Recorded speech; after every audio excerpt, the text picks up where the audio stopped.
আমি প্রতিমন্ত্রীর দায়িত্ব পালনকালে আপনারা জানেন যে আমাদের 2 বছর করোনাকাল এবং 1 বছর প্রায় ইউক্রেন রাশিয়ার যুদ্ধ।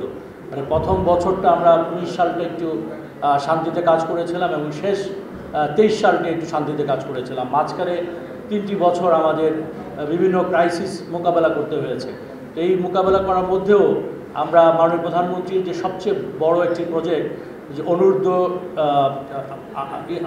আন্ত প্রাইমারি যে school Bangabandhu Bangamata primary school football tournament উনি চালু করেছিলেন, বঙ্গমাতা ফুটবল টুর্নামেন্ট চালু করেছিলেন। আমি এসে সেটি হাই স্কুল লেভেলে আন্ডার 17 ফুটবল বঙ্গবন্ধু এবং বঙ্গমাতা ফুটবল টুর্নামেন্ট আমি এই ক্রাইসিস মুহূর্তে আমি চালু করেছিলাম এবং কোনো রকম সরকারি পৃষ্ঠপোষকতা সরকারি অর্থ বরাদ্দ ছাড়াই আমি প্রথমবারের মতো বিশ্ববিদ্যালয় বঙ্গবন্ধু বিশ্ববিদ্যালয় স্পোর্টস চ্যাম্পিয়নশিপ, যেখানে 12টি ইভেন্ট নিয়ে টুর্নামেন্ট হয়েছিল, আমি যেটি স্পন্সরের মাধ্যমে করে আমি এটি আয়োজন করেছিলাম। এবং বর্তমানে সর্বশেষ গত বছর যেটি 104টি বিশ্ববিদ্যালয় সেখানে অংশগ্রহণ করেছিল, পাবলিক এবং প্রাইভেট।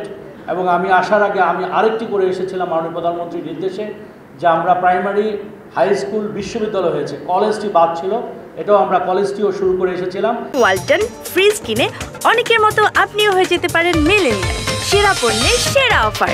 ফাইনাল খেলাটি বাদ ছিল, আশা করি যে মাননীয় প্রধানমন্ত্রী যেদিন সময় দেবে সেটি আমরা করতে পারবো। বঙ্গবন্ধু আন্তঃ কলেজ ফুটবল টুর্নামেন্ট সেটাও আমি আমাদের জাতির পিতা বঙ্গবন্ধু শেখ মুজিবুর রহমান একটি ট্রাস্ট গঠন করেছিলেন, আমাদের ফাউন্ডেশন গঠন করেছিলেন, যারা খেলোয়াড় এবং খেলার সাথে সংশ্লিষ্ট ব্যক্তিবর্গ তাদেরকে বিভিন্ন রকম আর্থিক সহযোগিতা, তারা যদি অসুস্থ হয় বা তাদের পিতামাতা যদি অসুস্থ হয়, পরিবারের সদস্য অসুস্থ হয়, এরকম একটা ফাউন্ডেশন 1975 সালে মাত্র 9 দিন আগে 9 আগস্ট তিনি এই ফাউন্ডেশনটি প্রতিষ্ঠা করেছিলেন এবং এর কয়েকদিন পরেই তো উনি আমাদের মাঝ থেকে চলে গেছেন।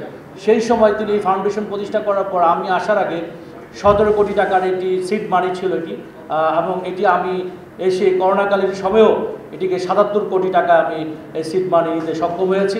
এবং আপনাদের মধ্যে যদি কেউ অসুস্থ খেলোয়াড়, ক্রীড়াবিদ, খেলার সাথে সংশ্লিষ্ট ব্যক্তিবর্গ কেউ থাকে, তাহলে আমার মনে হয় যে এখানে আবেদন করলে সর্বোচ্চ 2 লাখ টাকা পর্যন্ত আমরা এখান থেকে অনুদান দিয়েছিলাম, এখনও আপনারা ইনশাআল্লাহ সেটা পাবেন।